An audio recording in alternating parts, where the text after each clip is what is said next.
You ask Tiger to solve. This deals with linear equations with one unknown. The final result is x equals -107. Let's solve it step by step. Group all constants on the right side of the equation. Subtract 1 from both sides.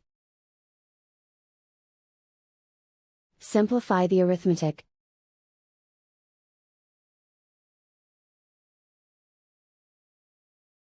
Convert the x into a positive number.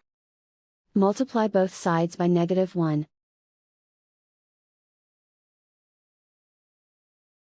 Remove the ones. Simplify the arithmetic. And so the final result is x equals -107.